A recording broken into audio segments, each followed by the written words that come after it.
Hi everybody, welcome to my channel. My name is Jessica. There's a lot of people going to the beach right now, a lot of people going to the pool, and unfortunately salt water and chlorine will damage your hair. I'm going to share what it does to your hair and how you can protect your hair from that damage. So salt water dries out your hair, causing your hair to become very brittle, which causes hair breakage. It also causes split ends.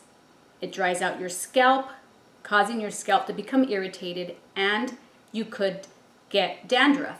And salt water also will cause your hair to be very, very frizzy. Chlorine will strip the natural oils from your hair, causing your hair to become very dry, and it'll cause hair breakage, frizzy hair. Another thing that chlorine causes is it causes your hair to become green. And what happens is it's not really the chlorine that is causing your hair to become green, it's the copper in the water. Once it comes into contact with the chlorine, it becomes oxidized and it will turn everything green, including your hair if it's got that chlorine on it.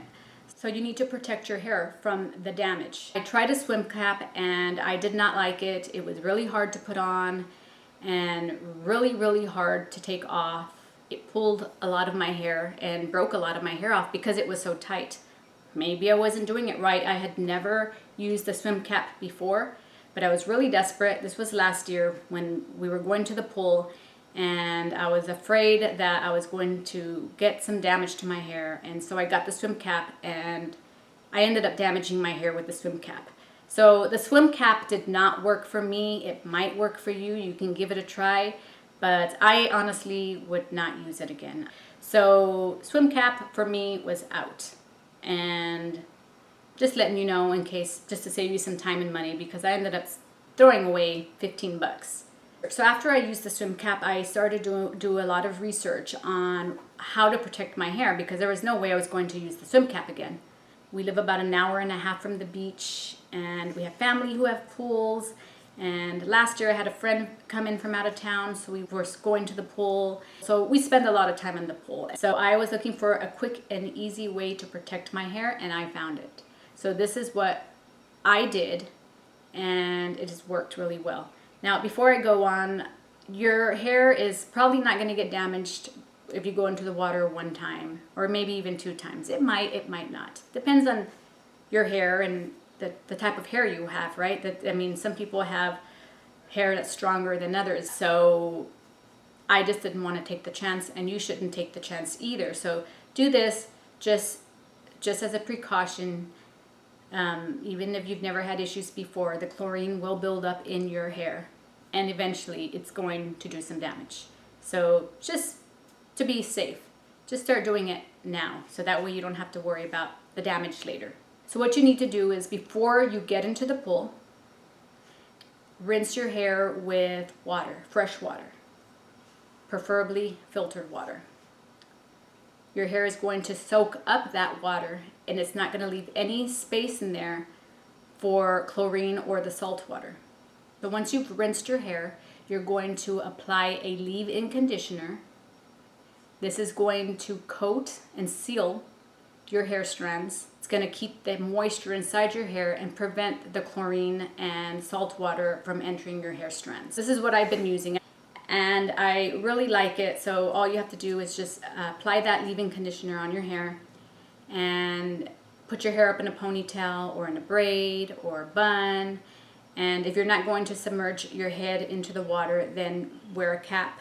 If you're going to submerge your hair in the water, well, you can't wear a hat, right? So maybe use some sunscreen, which I haven't used, so I can't recommend anything. But you definitely want to protect your hair from the sun. Even if you're not going to submerge your hair in the water, do the rinse and apply the leave-in conditioner because you might get splashed on. And you don't want that chlorine being absorbed into your hair. As soon as you get out of the pool, rinse and wash your hair with a good clarifying shampoo or an apple cider vinegar rinse. The apple cider vinegar rinse can only be used once, maybe twice a week.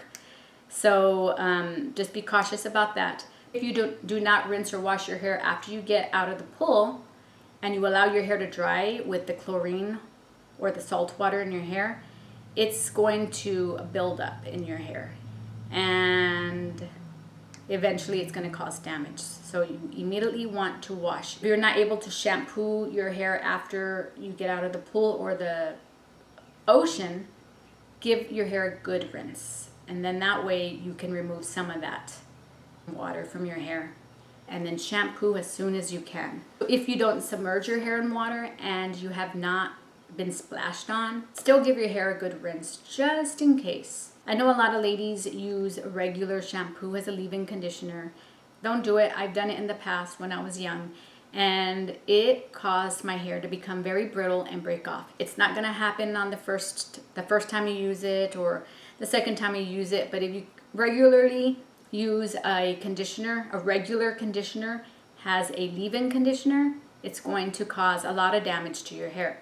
It will cause your hair to break off. And the reason for that is because a regular conditioner is not meant to be left on your hair. It's meant to be washed off. The chemicals in it, the ingredients in it are a different type of chemicals than what they use than a leave-in conditioner. The leave-in conditioner is meant to be left on your hair. It's safe to leave it on for several days. That's how I protect my hair from chlorine and saltwater damage. And it's worked really well for me, and hopefully you'll give it a try. Thank you so much for watching. Thank you for joining me. If you have not subscribed to my channel, please subscribe, and I will see you in my next video. Bye.